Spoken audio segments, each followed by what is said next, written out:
तो सबसे पहला सवाल आपसे ये है कि जो मैं इतनी देर से कॉन्टिजेंसी आर्ग्यूमेंट आपको बता रहा था, ये आपने सही बता रहा था हजरत, आप ये बताएं कि आप इन्फिनिट रिग्रेस ऑफ कॉजेस को पॉसिबल मानते हैं या नेसेसरी बीइंग के एग्जिस्टेंस को सही समझते हैं, जो कि दो ही ऑप्शन हो सकता है, आप ये बताएं।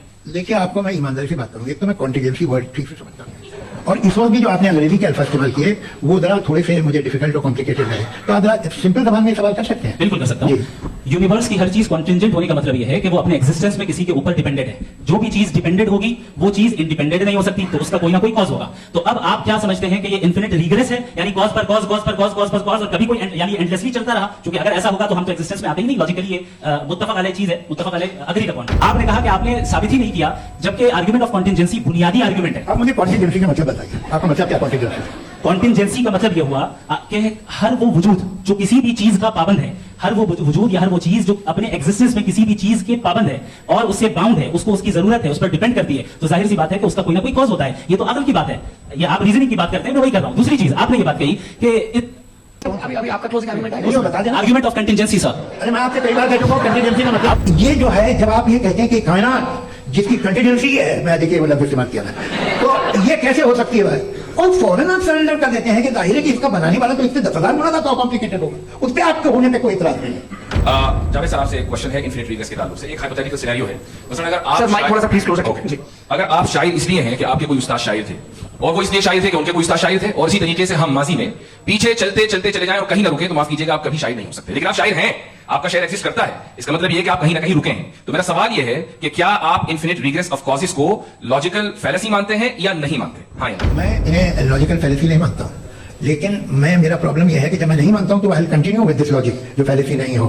आप एक जगह रुक जाते हैं जाके, आप कहते हैं ये गेंद कैसे बनी, ये जजीरा कैसे बना, ये समंदर कैसे बना, ये जमीन कैसे बनी, और अचानक गॉड पे जाके आपको ब्रेक लग जाता है। एक बार आप सवाल नहीं करते कि भाई इनको बनाने वाला तो इनसे भी कॉम्प्लिकेटेड होगा। अच्छा सर क्यों नहीं होता, बताओ please.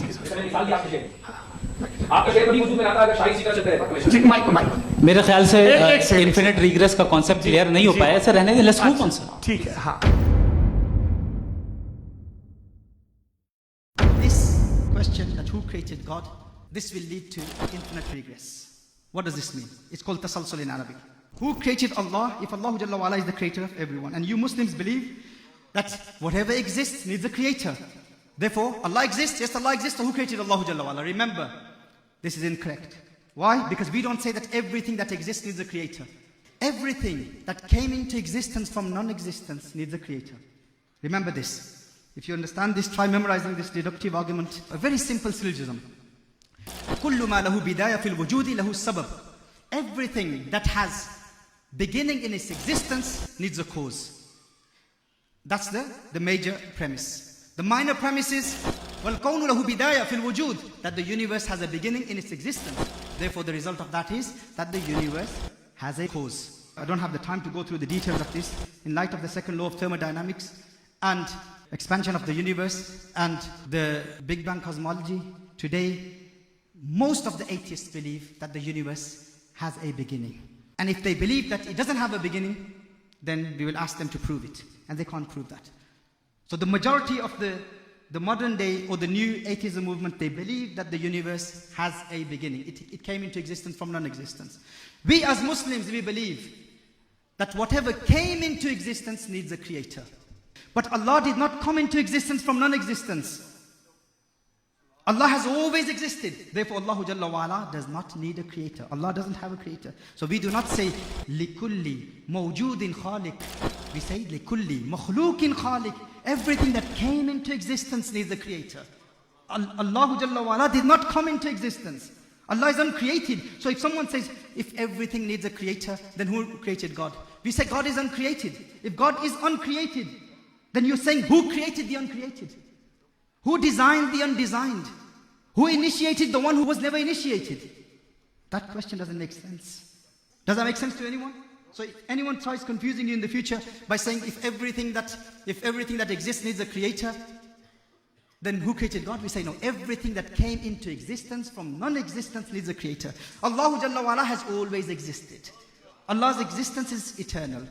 وَيَجِبُ فِي حَقِّهِ تَعَالَى الْقِدَمُ. Allah is qadim, He's pre-eternal. Now if someone asks this question, who created Allah Jalla wa Ala? This question, that who created God, this will lead to infinite regress. What does this mean? It's called tasalsul in Arabic. If a person says, Allah was created, and everything that exists is a creator, then that creator who created Allah, who created that God? Then whoever created that God, who created that God? The result of that would be that this universe would never exist. The fact that the universe exists itself is a proof that there has to be someone who is independent. Otherwise, it would lead to infinite regress. For instance, a simple example that even children will be able to memorize. If you see a beautiful island, some beautiful scenic, picturesque island, on that island you see a beautiful mansion. A man called Zayd, he says, I constructed this mansion. Now you have witnessed that mansion, you have seen that building, and your belief in that building is based on your empirical judgment. You've seen it, witnessed it with your own eyes. You believe in the existence of that mansion. Now some man called Zayd, he said, I constructed it. But in order for him to build that building, he needs the permission of some man called Bakr. And in order for Bakr to give permission to Zayd, he is dependent upon the permission of Umar. Umar is dependent upon the permission of Khalid. Khalid is dependent upon the permission of Abdullah. Abdullah is dependent upon the permission of Abdul Rahman. And this continues infinitely. Forever. It doesn't have an end point. Would that mansion exist? If the chain continues, if it does not have an end point with someone who is independent, would that mansion ever come into existence? You have to have someone above, some higher being who is independent, who does not need the permission of someone above him in order for that mansion to exist. How? The one who is the last person in the chain has to be independent. He gave permission to the one below him. He gave permission to the one below him. He gave permission to the one below him. And then that permission was granted to Bakr. Then Bakr granted that permission to Zayd. And then Zayd constructed that mansion. Does that make sense? If this chain continues infinitely, then the mansion wouldn't have existed. The fact that the mansion exists itself is a proof that the chain has to end somewhere. Do you believe in the existence of the mansion? Yes, I saw it with my own eyes. So now you have to believe that there has to be someone who is independent, does not need the permission of someone above him. Does that make sense to you? All of you, do you understand this? In the same way, does this universe exist? The fact that the universe exists itself is a proof that there is someone there who is independent. Someone there who doesn't need the permission of anyone above him. Someone who is independent, all-knowing, all-powerful, extremely intelligent. Otherwise, the universe wouldn't have existed. So the fact that the universe exists is a proof that that someone who has created the universe is independent. If that creator was dependent upon someone above him, then the universe wouldn't have existed. And if all of them need the permission of someone above them, then that leads to infinite regress, which is a logical fallacy. Logically, aqlan, it's fallacious. It doesn't make sense. No man of aql would ever accept that. So if anyone raises that question to you in the future, if someone says this, that if Allah created everything, then who created God? Who created Allah Jalla wa'ala? Remember, Allah is not someone that we can comprehend. Allah is beyond our comprehension. We cannot understand the reality of Allah Jalla wa'ala. But as far as these arguments are concerned, we can refute any atheist. If they try confusing you, you say to them, who converted Richard Dawkins to theism? Say that to the atheist. Who converted Richard Dawkins to theism? Who made him a theist? Or who converted Sam Harris to theism? Or who converted Christopher Hitchens to theism? If he says, oh, let me think about it. I don't know. Let me find out. Is that really true? Is that true? So you will confuse him, won't you? He will go back to his people and he will ask them. They will say, oh, Richard Dawkins, he hasn't converted. He believes that Allah doesn't exist. He hasn't embraced Islam. He hasn't embraced Christianity or Judaism.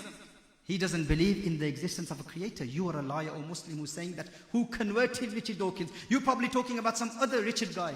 But my Richard Dawkins, my master, he cannot accept Islam. He doesn't believe in the existence of Allah. So we will say, the way my question is wrong to the atheist, yes? Who converted Richard Dawkins? In the same way, for you to ask me the question, who created Allah? The way you say Richard Dawkins, my master Richard Dawkins is unconverted. Our answer to that atheist will be, my Allah is uncreated. The way you say that, I'm probably talking about some other Richard guy, in the same way, I will say to him, you are probably talking about some other God that they believe that God can come into existence from non-existence. My God, the Allah that I believe in, is eternal, is uncreated.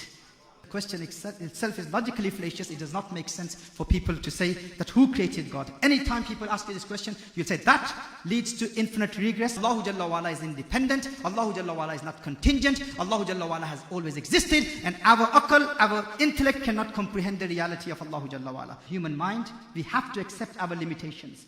And Rasulullah sallallahu alayhi wa sallam is the one who saw Allahu Jalla wa ala. We believe in the existence of Allah through Rasulullah sallallahu alayhi wa sallam. Through rational proofs, we believe in the existence of Allahu Jalla wa ala. But the complete tawheed, the reality of tawheed can only be understood by believing in Rasulullah sallallahu alayhi wa sallam. So through the mediation of Rasulullah sallallahu alayhi wa sallam, we believe in Allahu Jalla wa ala's sifat, Allahu Jalla wa ala's attributes. A true Sufi will never become murtad. Why? Because he has that experiential knowledge of Allahu Jalla wa ala in dunya.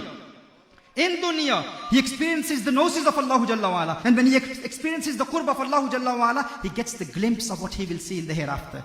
Theirs is all based on analytical knowledge, discursive knowledge. The Sufi's knowledge about Allah Jalla wa ala is experiential knowledge. He experiences the gnosis of Allah Jalla wa ala. Through his breath, he breathes with the name of Allah. We believe in the oneness of Allah Jalla wa ala and the finality of Rasulullah sallallahu alayhi wa sallam's prophethood. May Allah Jalla wa ala bless us with his divine guidance so that we can act upon the ahkam of deen, act upon the ahkam of sharia, understand the creedal matters, aqaid of Ahlul Sunnati wal Jama'ah, and learn the practical teachings of our ulama, how to defend al-Islam and how to defend the honor of Allah and how to defend the honor of Rasulullah sallallahu alayhi wa sallam.